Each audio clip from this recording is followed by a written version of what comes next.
Multiplication using dice. Students can work together with shoulder partners using these clear plastic, they don't break, containers. And because all elementary school students love to use dice, but teachers and students alike spend more time chasing the dice around the floor than they do actually utilizing the manipulative. So what you do is you take the one die and you place it inside the container. That is one shoulder partner.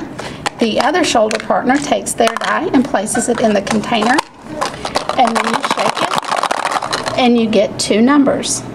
Now the students have to agree on what the multiplication sentence is, and this one will have 5 times 4. Each student will solve this math problem on their own paper, and then they will share their answers and compare and see if they got the same answer. If they did not get the same answer, they can request assistance from the teacher by raising their hand, or they can draw an array on their sheet and actually count it to see which student is actually correct. And now this little method is a way you can build, where our next step would be 2-digit by 1-digit multiplication. So we would just throw in an extra dice into one shoulder partner, shake them, and we come up with a new a multiplication sentence, which would be, they would have to agree, we're going to call it 45 times 4. And they will solve that and follow the same previous steps. In addition, we can also turn this into a division sentence using the same dice, because we all know that there are fact families.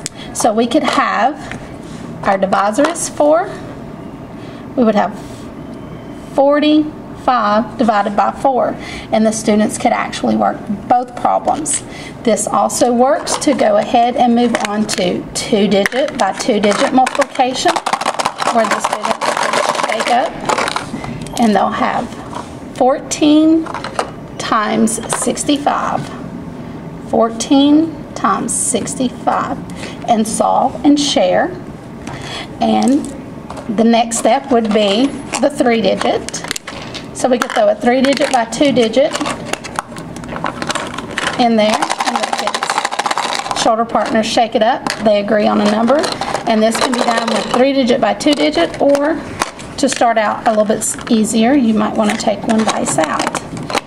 And they would agree that this one would be 144 times 4, or we could use it as the division, which would also be 144 divided by 4.